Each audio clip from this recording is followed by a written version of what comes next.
This is East Asia Tonight. Good Friday evening. I'm Oteli Edwards. Tonight's top stories from East Asia. Former Defense Minister Shigeru Ishiba will be Japan's next Prime Minister after winning a tightly contested race in his fifth and final bid to lead the ruling Liberal Democratic Party. The sinking of one of China's newest nuclear-powered attack submarines reportedly confirmed by a senior U.S. defense official, but Beijing says it's not aware of any such incident. Meanwhile, the AUKUS group fast-tracks a treaty to produce the next generation of nuclear-powered subs as members US, UK and Australia reaffirm their commitment to each other. Tougher measures called for against sex crimes in South Korea, despite a new bill criminalizing the possession and viewing of sexually explicit deepfake content. And Chinese stocks shine. Markets in Shanghai and Hong Kong notch up their biggest single-week jump since at least 2008, as investors cheer a blitz by Beijing authorities to jumpstart Asia's #1 economy.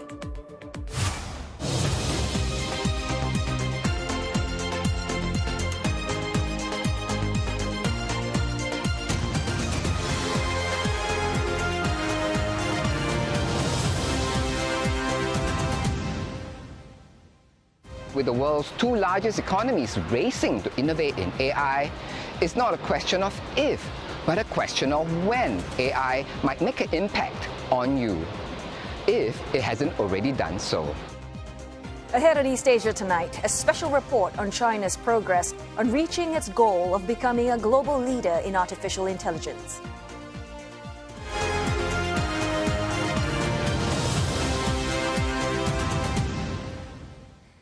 Veteran politician and former defense minister Shigeru Ishiba looks set to become Japan's next prime minister after he won the leadership election for the country's ruling Liberal Democratic Party. 石破茂君をもって当選者と決しました。 Now, this marks his fifth attempt to secure the party's top post. The 67-year-old was in a tight match with Sanae Takaichi, who had hopes of becoming Japan's first female prime minister. Well, the race was seen as one of the most unpredictable in decades, with a record 9 candidates in the field. None of them won a simple majority in the first round of voting, and this led to a runoff poll between the top 2 contestants. Economic Security Minister Takaichi led the poll initially. Shigeru Ishiba was in second place. Shinjiro Koizumi came in third. Now, he's a former environment minister and son of a former prime minister. In the runoff second round, Shigeru Ishiba garnered 215 votes, beating Sanae Takaichi with 194 and securing his long-awaited victory. 国民を信じ、勇気と真心を持って真実を語り、この日本国をもう一度皆が笑顔で暮らせる安全で安心な国にするために石破茂全身全霊を尽くしてまいります。どうぞよろしくお願い申し上げます。ありがとうございました。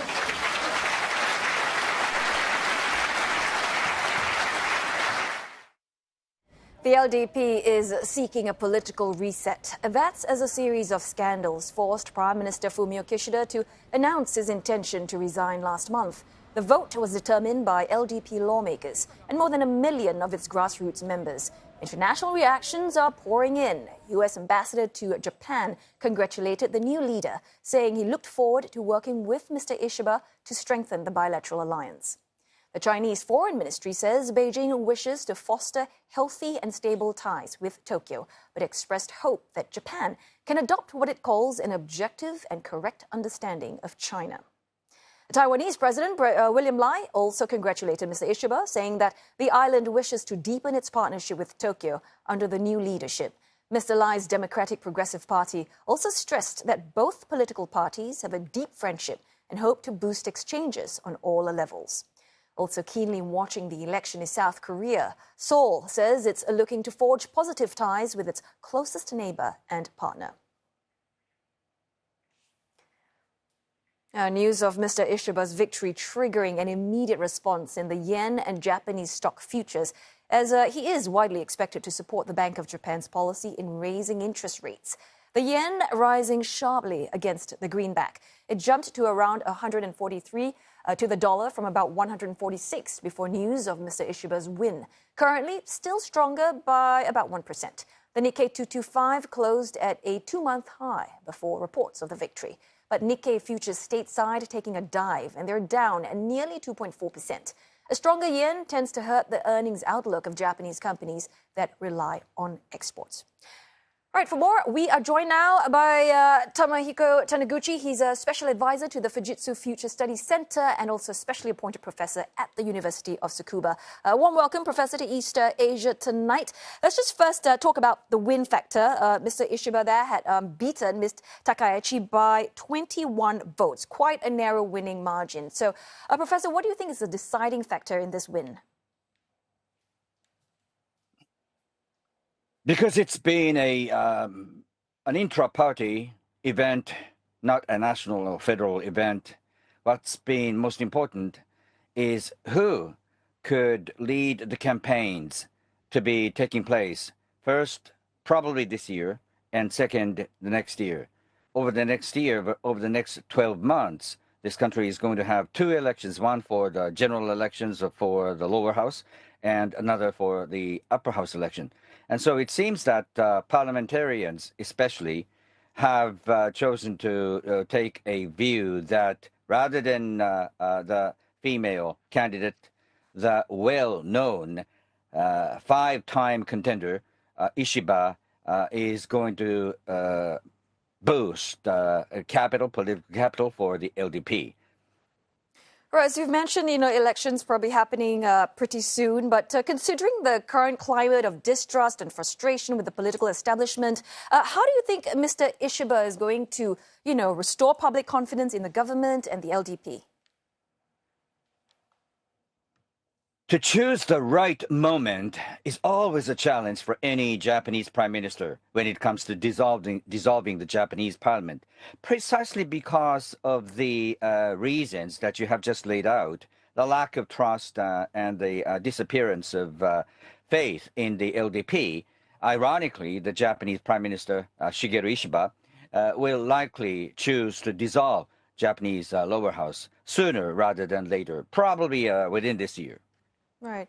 And in terms of defense, Mr. Ishiba, we all know he's an advocate of this thing called the Asian NATO. How do you think his experience as defense minister that's going to shape his approach, in terms of increasing Japan's defense capabilities, navigating tensions with China and North Korea? He is known to have a huge amount of collection of scale models. And he is sort of a geek when it comes to military technologies. And that does not prove that he can be a very good commander-in-chief. We will see, because his track record as defense minister has not been so much good, because he has failed to earn important trust from within the rank-and-file members of the Japanese armed forces. So he's got to grow and to become a trustworthy leader of military. He says a number of things, but Asian NATO, I think, is very much premature. He's got to work hard on what that does mean. Would it include Taiwan? Without including Taiwan, what sort of important arrangement is going to be necessary? So those are the things, those are pertinent questions that he's got to face up to. Well, pretty strong words there, Professor, that you think Mr. Ishiba is not exactly a trustworthy defense minister.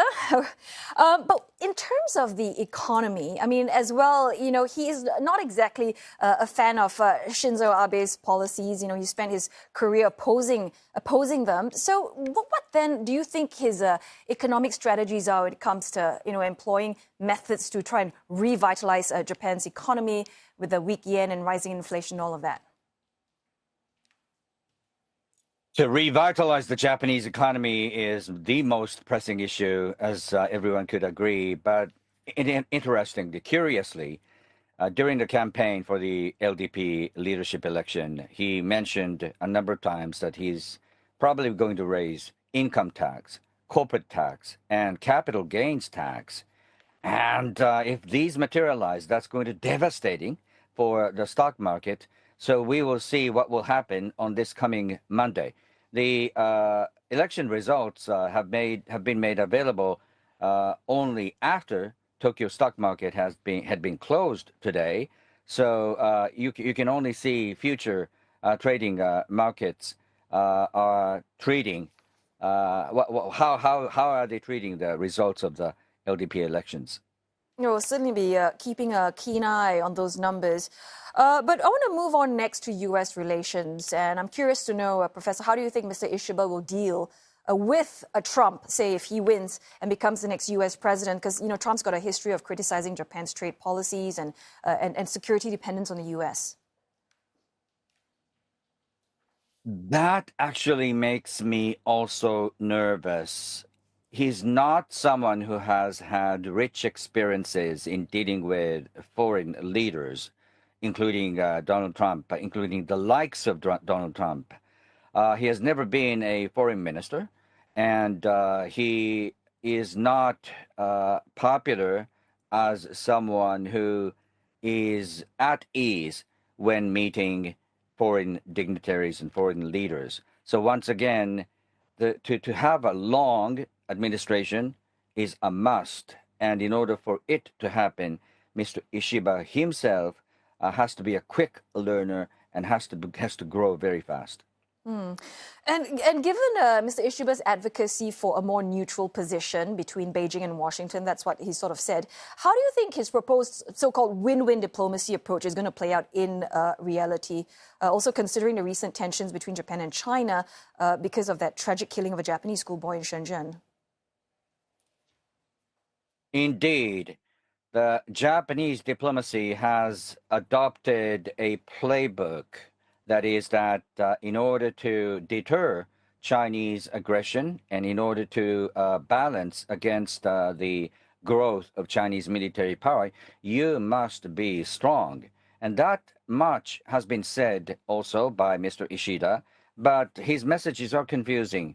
On one hand, he's saying that he's got to beef up Japan's defense capacities. But as you say, he wants to strike a neutral sort of balance between Japan and China and between China and the United States. So those are question marks. So his election has posed a number of questions rather than answers. Well, thanks very much for your insights. Tomihiko Taniguchi, Special Advisor to the Fujitsu Future Studies Center and Specially Appointed Professor at the University of Tsukuba.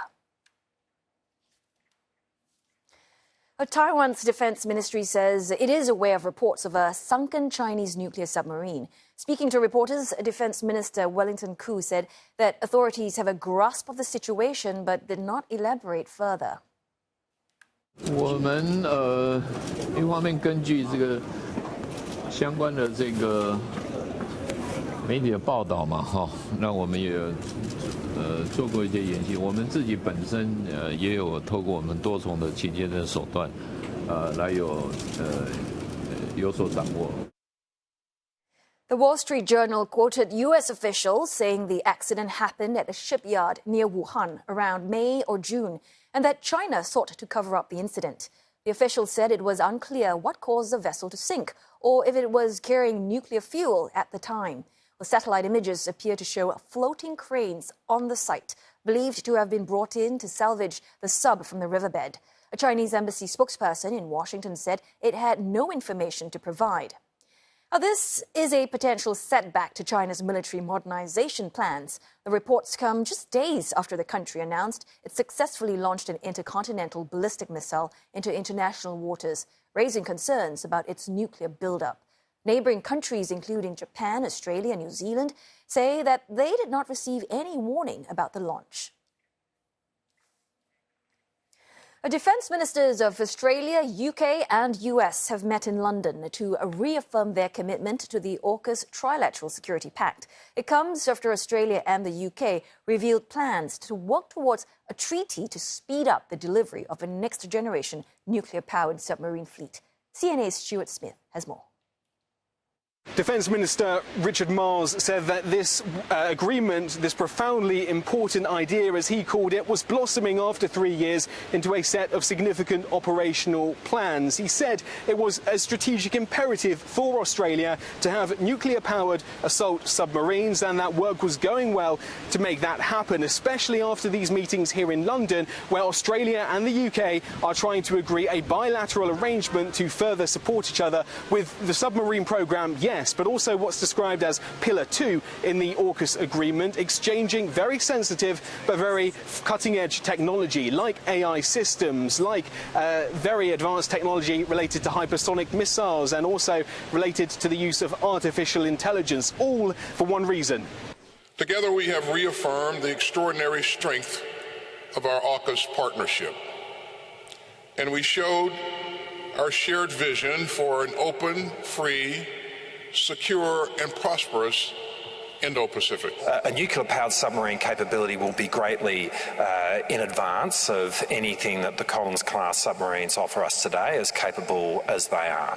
And this is the most significant, or one of the most significant leaps in military capability that our nation has ever taken. It's the first time the AUKUS meetings have taken place outside of the United States, and it was an important meeting for London in particular because it has begun negotiations with Australia to help it provide for those new nuclear-powered submarines, a deal which could be worth billions of US dollars that will allow Australia to have the capability that it is after. It means that UK businesses like Rolls-Royce, like BAE Systems, will be involved in the production of these nuclear submarines, and means that trade is as much an aspect of this agreement as is defence. Stuart Smith, CNA, London. Coming up on East Asia tonight, more integration between Alibaba and JD.com. The Chinese online retail giants join hands to navigate Beijing's antitrust directive. And foreign investors in Japanese markets have turned into net sellers, offloading more than $13 billion worth of equities. We've got more after the break.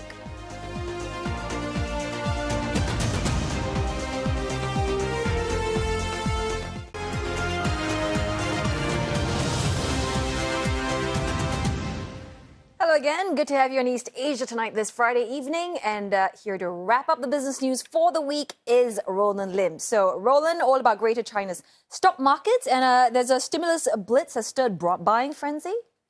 Rosalie, you hit the nail right on the head. The stampede of bulls overwhelmed the markets, causing glitches and delays at the start of trading in Shanghai today. The buying leading Chinese markets to stage their best week since at least 2008. Investors anxious to miss the start of what could be the longer-term recovery after Beijing unveiled a series of stimulus measures these past few days. Shanghai Composite ending the day nearly 2.9% higher, 13% for the week. Developers and tech stocks led the gainers, and that led the tech-laden Shenzhen component up by 6.7%. Hong Kong's Hang Seng Index, which jumped more than 10% from last Friday, logged its best week since 2009. Now, the surge in Chinese stocks rippling through to European equities higher. The Pan-European Stocks 600 index rose to a record high of 527.35 points. Now, if the gains hold, the benchmark is set to log its best week in more than a month. China-focused luxury stocks lifted the index, Kering jumping more than 5% and Hugo Boss up more than 4%. This week, China launched a series of stimulus measures in its biggest concerted push to jumpstart the economy. The latest salvo came today when the central bank put into effect the rate cuts announced on Tuesday. Now, it cut the amount of cash lenders must keep in reserves by 50 basis points from today. It also lowered the 7-day reverse repurchase rate by 20 basis points to 1.5%. Yesterday, the Politburo pledged extra fiscal support. And while it offered no specifics, its pledges signal Beijing's willingness to pull out all the stops to arrest an economic slowdown. The wave of stimulus measures and the Politburo's pledges drowning out the downbeat data. Profits at China's industrial firms contracted for the first time since March. Now, industrial profits plunged 17.8% in August on year, following a 4.1% increase in July. They were dragged down by weaker manufacturing as part of an economic slowdown. Shanghai's stock exchange, though, was marred by glitches in processing orders and delays shortly after amassing over $100 billion in shares during the first hour of trading alone. Now, this as China rolled out its most aggressive stimulus package since the pandemic this week.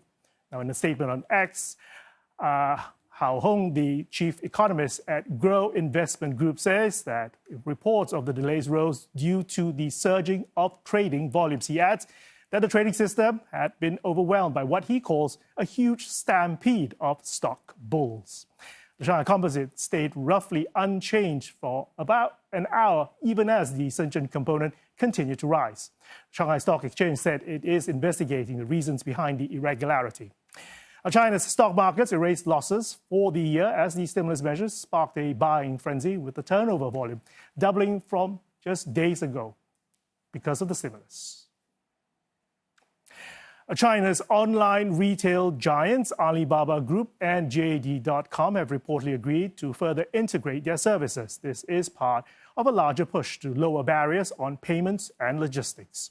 Now, starting late October, Alibaba's Taobao and Tmall would integrate with JD's logistics service, while JD would add Alibaba's fintech arm Alipay as an additional payment option, and that's according to the Nikkei Asia. Sources claim the deal is in line with Beijing's antitrust directive aimed at quelling monopolistic practices. Experts say the move continues a trend towards opening the so-called walled gardens that separate Chinese tech companies. Taobao and Tmall made rival Tencent's WeChat Pay fully available recently after the integration of WeChat earlier this month. Analysts are expecting traffic to surge due to WeChat's extensive user base. But tangible benefits from the new deal remains to be seen. The integration of Alibaba service would require JD's logistic arm to compete with 5 bargain express platforms, which held 77% of China's delivery market share last year. It could also pose challenges for Alibaba's logistics unit, that's Cainiao, whose domestic user base has remained static amid tough competition. Foreign investors in Japanese markets have turned into net sellers for the year. That's after data for the week through to 21st of September showed that foreigners sold a massive $13.3 billion worth of Japanese stocks. Now, it marked their 6th straight week of net selling. And this makes overseas investors net sellers of about $7.7 billion worth of Japanese stocks so far this year. Now, there had been net buyers in the first half of the year. Investors have been selling more Japanese stocks on worries that a strengthening yen could hurt earnings of domestic companies. The new leader of Japan's ruling party, Shigeru Ishiba, is supportive of the Bank of Japan's plan to gradually hike rates, which would lead to a stronger currency, although the central bank has signaled it's in no rush to raise borrowing costs further. The BOJ kept interest rates steady this month alone. And you're up to date with the business news, so tell you back. Thanks so very much, Roland, for the business news. Right, going to go for another short break, but coming up next on East Asia Tonight, midway till its deadline of 2030, we check in on China's goal to become a global leader in artificial intelligence.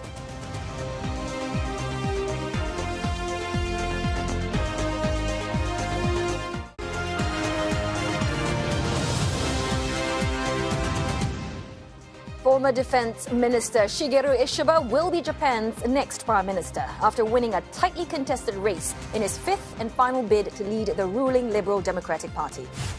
The sinking of one of China's newest nuclear-powered attack submarines, reportedly confirmed by a senior U.S. defense official. But Beijing says it is not aware of any such incident. Meanwhile, the AUKUS group fast-tracks a treaty to produce the next generation of nuclear-powered subs as members US, UK and Australia reaffirm their commitment to each other. Well, we've been zooming in on Asia's #1 economy this week as it prepares to mark the 75th anniversary of the founding of the People's Republic of China. So far, we've talked about the country's inland cities, appetite for travel, and the growth of the Greater Bay Area. Well, tonight, the focus is on China's artificial intelligence ambitions. Well, 7 years ago, Beijing authorities unveiled a plan to establish their nation as a global leader in AI by 2030. CNA's Tan Yu-Guan looks at the progress. 哟，这不是那谁吗？又一个人上学。你们这次又想干什么？ Imagine a world where pretty much anyone can create a short drama video like this without leaving their desks. One Chinese tech company is already beta testing an AI platform that could make that a reality. 长官，实验成功了。逃走的地方，人工拍摄的短剧的成本平均在50万人民币到200万人民币左右。那么我们通过我们的这个 SkyReels AI 短剧创作平台，我们可以把它的成本降低到几百美金。那么这个我认为是非常有意义的，可以让更多的人加入创作短剧的这个创作者里面去。China's gaming industry is one sector that's been using AI generative content or AIGC to make better games. 其实，在游戏产业里面，很多年前就开始使用 AI 了。那包括角色的制作啊、场景的制作啊，通过 AIGC 的模式去创造或者快速创造更高质量的内容、角色啊。我们现在可以碰到有很多这种开放大世界的这个游戏，里面是每个阶段都会出现一个新角色，每个阶段都会出现一个新的故事剧情。China's recent gaming hit, Black Myth Wukong, is an example of a game that uses AI and machine learning to enhance the behaviors of non-playable characters. But content is just one aspect of AI that China has been making inroads. China is now also leading in autonomous vehicles as well as facial recognition. And industry insiders say China has the preconditions to develop and excel in even more AI applications. 中国有全球最大的互联网用户的单一市场，我们有足够多的场景，以及可以去容纳足够多创新 AI 产品的空间。中国毕竟作为一个全球最大的生产国家，那我们的 AI 会去用于到大量的机器人驱动，来帮助我们提升我们的生产效率。中国人善于把技术给它产品化，那么我认为在产品化上，中国人可能会走得更远一些。中国拥有全世界最庞大的 AI 工程师队伍，中国每年毕业的大学生在 STEAM 专业方面是370万人，而美国只有80万人。中国发布的这个人工智能的论文，每年的数目是全球第一，比美国还要多。但是呢，我们中国的高引用论文，也就是质量最高的论文，是美国第一，中国第二。China is also losing to the US at the top end of the AI talent pool. A 2022 survey found that among the top 2% of AI talents worldwide, only 12% work in China, whereas a whopping 57% work in the US. Still, that's a huge improvement from 2019, when China didn't feature at all among the leading countries. So while China is still trailing the US in high-end AI research, it is making huge leaps in applying AI in real-world scenarios. But those leaps now come at a time when graduate unemployment is increasingly a problem here. With AI adoption set to disrupt the labor market, it raises the question, would AI worsen unemployment? 能够闭环在电脑上完成的工作都会受到很大的冲击，但一旦跟线下产生关系的话，例如是快递啊、工业制造啊，那其实受 AI 的冲击会小一些。但是呢，这些岗位受冲击之后呢，一些新的岗位又出现了。你觉得现在的年轻就业者应该要怎么样的自我准备一个 AI 的世界？我认为所有行业的人从现在开始都要开始使用大模型，每天使用至少1个小时以上，然后呢，同时去学习提示词的技巧，也就是 prompt engineering 的技巧。我们认为 prompt engineering 就像原来的打字用键盘打字一样，会是将来所有行业的一个基本技能。如果你能早一点掌握这个 prompt engineering， 那么你在 AI 时代就能取得更大的优势。在你的日常生活当中，当你接触到一个新的 AI 产品，尽量大胆的去尝试和使用，并且把它引入在你的工作、生活和任何领域。That's perhaps good advice, not just for recent graduates in China, but for everyone in the labor market all across the world. After all, with the world's two largest economies racing to innovate in AI, it's not a question of if, but a question of when AI might make an impact on you, if it hasn't already done so. Tan Yu-Guan, CNA, Shanghai.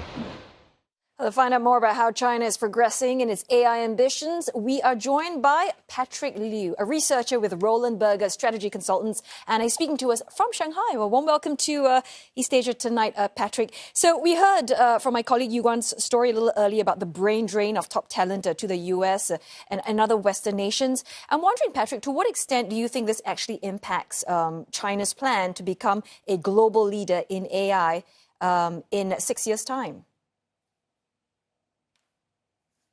Well, thanks for having me here. I think if we talk about China, I think there are many advantages that China possesses in terms of developing artificial intelligence industry, especially at the current moment where primarily talk about the generative AI. But I think the most prominent one among those advantages would be the wide and diversified application scenarios that China possesses. Thanks to the sophisticated and comprehensive industrial sectors and the huge consumer market that China possesses. I think there are three things good about having such a wide and rich application scenarios. One is about the data resources they have. I think according to some statistics, I think there are 34 zettabytes the data generated in China like each year. That's probably about like 90 billion gigabytes per day. I think with such a huge amount of data resources, it can be fed into the algorithm, which make the algorithm more precise and accurate, and which make the product experience much better. The second thing about having such a huge application scenario is the market potential for commercialization. Due to the reason that we have such a huge market in the B2B sector, as well as the consumer sector, for different companies to generate their business model and to evolve their business model in order to cope with the market demands as the product and the technology evolve. And I think the number three about this is that it is better to form a positively self-sustaining cycle, which means like the more data you have, the more precise and accurate your product would be, which means it would achieve better market performance. You would attract more consumers to use your product, which in turn generates more data to feed into your algorithm. And that's which would make a positive cycle to push forward the technology as well as the commercialization results from the products you have. So, Patrick, to summarize for our viewers out there, the three big advantages that China have is that they've got data resources, they've got market potential, and also this self-sustaining cycle, as you have mentioned. But, you know, some critics will actually say that China still trails the US in high-end AI research. So I'm wondering, how can China close this gap? I think in terms of the closing the gap between China and the US, I think there are some aspects that China can consider into investing in. One is the ecosystem that they can help to build. When we mention about the ecosystem, it means like the developers you have, the talents, the engineers you would possess, as well as the capital that you can invest into such a industry. I mean, like for the artificial intelligence, is still especially for the generative AI, it's still a brand new industry. Which means like you still need to involve different parties to invest such a new ecosystem in order to close the gap, as well as chasing up with the most advanced countries in the world. Yeah, we certainly can't deny that China's AI development has made incredible strides. But, you know, what are some of the concerns that come with such, you know, rapid AI adoption? For instance, reading a recent article, you know, a recent driverless taxi accident in China. I mean, that has sparked discussions on certain limitations. Mm-hmm. So, what are your concerns? It's I mean, it's kind of like the natural, like when you have such a new technology.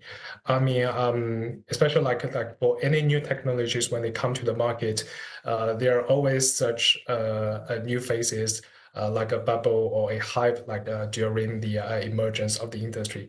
And I think in order to cope with such a situation at the current moment, still we need some policy support from the government side in order to solve like the technological ethical issues, as well as to adopt some some trial zone for such new technologies to develop in some pre-assumed situations.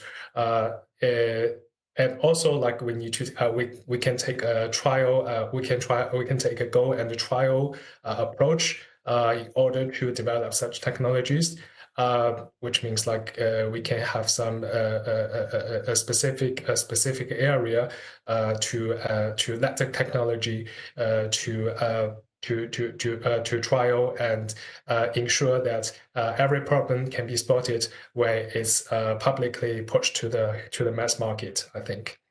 And Patrick, how do you think China's AI strategy aligns with its economic goals, and which are the sectors that actually benefit most from this AI-driven innovation?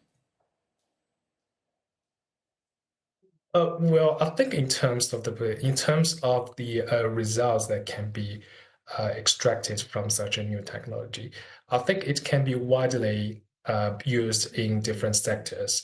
It doesn't matter whether it's on the consumer side or the B2B side. For example, we have already seen many solid application examples in reality. For example, if we think about like the knowledge management scenario, in the past, like in the past when we do knowledge management, we still need to use the research engine. We still need a person manually dedicated to such a task. But with the adoption of AI technology, we can use an artificial intelligence agent to help us to do the research, to collect the information, which basically lifts the threshold for us to achieve the information and knowledge we need. So such a big leap in such the knowledge management field has reduced the cost of time as well as the cost of human resources, which means like the human resources can be used to a more creative and more valuable approaches rather than having them to do the repetitive work. So I think such solid examples have emerged already, which generate business values to the market as well as to the producers of the technology. Oh, it's been great chatting with you. Thanks so very much for your thoughts on this. Patrick Liu from Roland Berger Strategy Consultants. Well, artificial intelligence, meantime, presenting a different set of challenges, namely sex crimes in neighboring South Korea. Well, activists there continued to call for tougher measures even after lawmakers on Thursday passed a bill that criminalizes possessing or watching sexually explicit deepfake images and videos. CNA's Lim Yun-suk tells us more.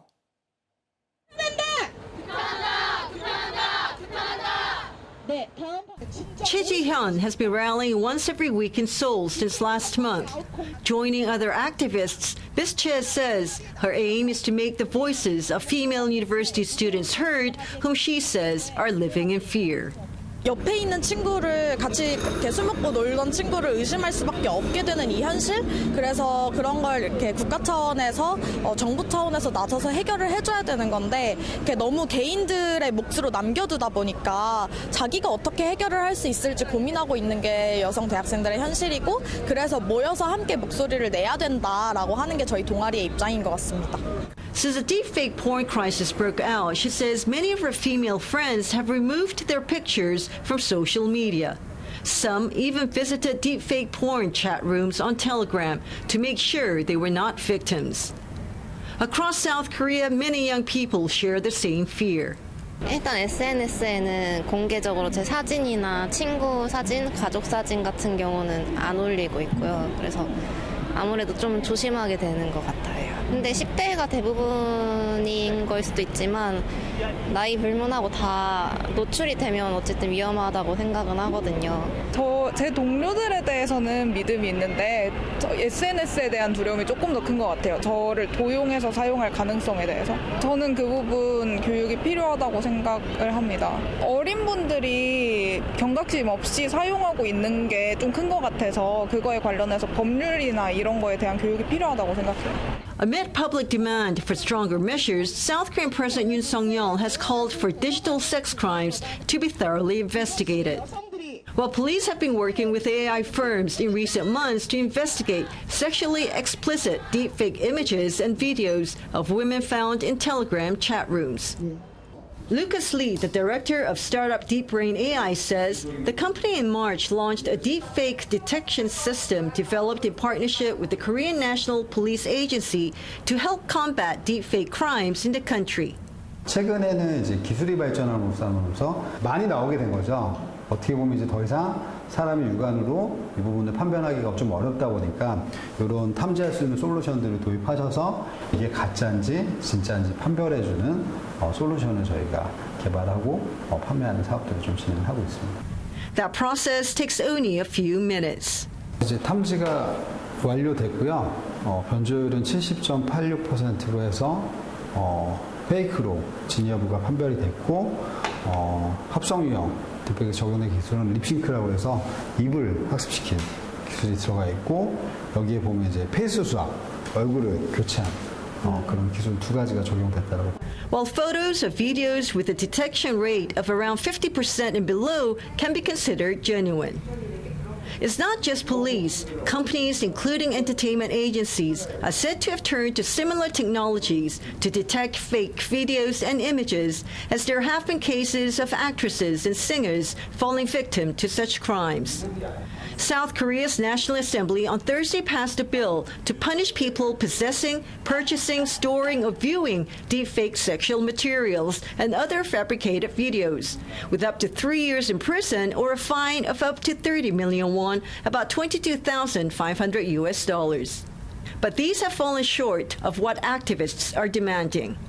Now, these protesters say that the current laws are not enough to fight deepfake crimes in the country, and they're demanding that the National Assembly do much more to bring about a new legal system to fight effectively deepfake crimes in South Korea, especially when it comes to teenagers, as the majority of perpetrators and victims are teenagers.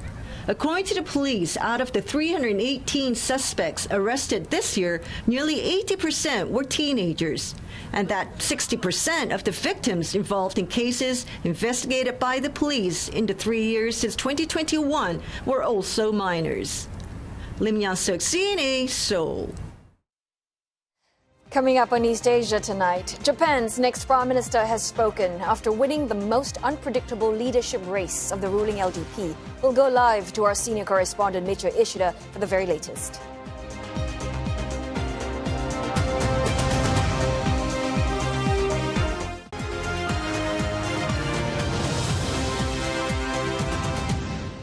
Well, circling back to our top story, a veteran politician and former defense minister, Shigeru Ishiba, looks set to become Japan's next prime minister after he won the leadership election for the country's ruling Liberal Democratic Party. Following his victory, he said that he wanted to make his country a safe and secure place where people can live with a smile. About an hour ago, Mr. Ishiba spoke to the press, with regional stability among the pressing issues he highlighted. And for the very latest, let's go to Shigeru Ishiba standing by in Tokyo. So, Mitch, we know that Mr. Ishiba has a lot on his plate, but what will be his first mission on the job? Well, in terms of policies, he said his priority is on political reform. He said he needs to promote transparency of political funds.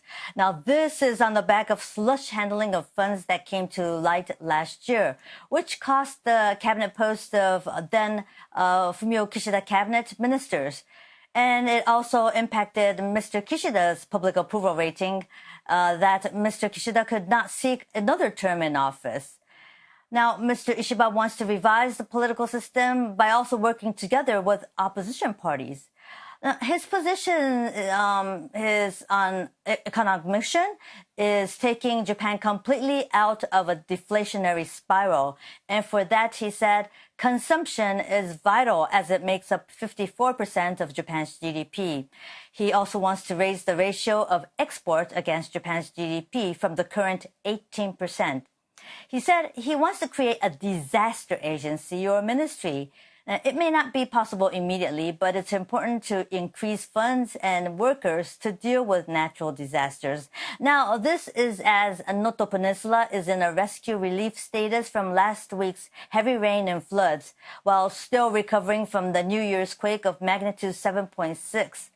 On foreign affairs, he said he wants to set up a self-defense force base in the U.S., and he wants to form an Asian version of NATO. But it's more like his aspiration than something realistic at the moment. On the snap election, he said he will need to seek a public verdict as he will form a new cabinet. But before that, he wants to hold debates with the opposition party. Right, Mitch, also the newly elected LDP president, what's interesting to note is that he doesn't belong to any faction. So out of curiosity, how is that going to play out, when he has to appoint party and cabinet posts? Well, he said during the news conference that there are not supposed to be factions anymore. 2 factions have been dissolved, that's including the Kishida faction, and 3 are on the way of being dissolved. That includes the Abe faction, which is the biggest. And he said he will appoint key posts to strike a balance. Now, he said for a party secretary general, he wants a person capable of winning elections. It's as he will call for a snap election for the lower house this year. Then next year, there's the upper house and Tokyo Assembly elections. And on October the 1st, Diet will be convened to elect Mr. Ishiba as prime minister. And he said on the day he will form his cabinet and receive credentials from Emperor Naruhito. Now, he did not rule out appointing 8 of the LDP presidential candidates he contested this time, that is to key posts. But political watchers are wondering if he'd give posts to, for instance, Ms. Sanae Takaichi or Mr. Takayuki Kobayashi, some of the hawkish ones, or choose to be surrounded by his friends. And analysts are actually watching closely whether he will be able to unify the party. Hey, thanks so very much for bringing us that report, Michio Ishida in Tokyo. And on that note, it's time to wrap up this Friday's edition of East Asia Tonight. Don't forget your headlines anytime at CNA.Asia. You can also find us on Facebook, on YouTube, and X. Have a great Friday and a great weekend.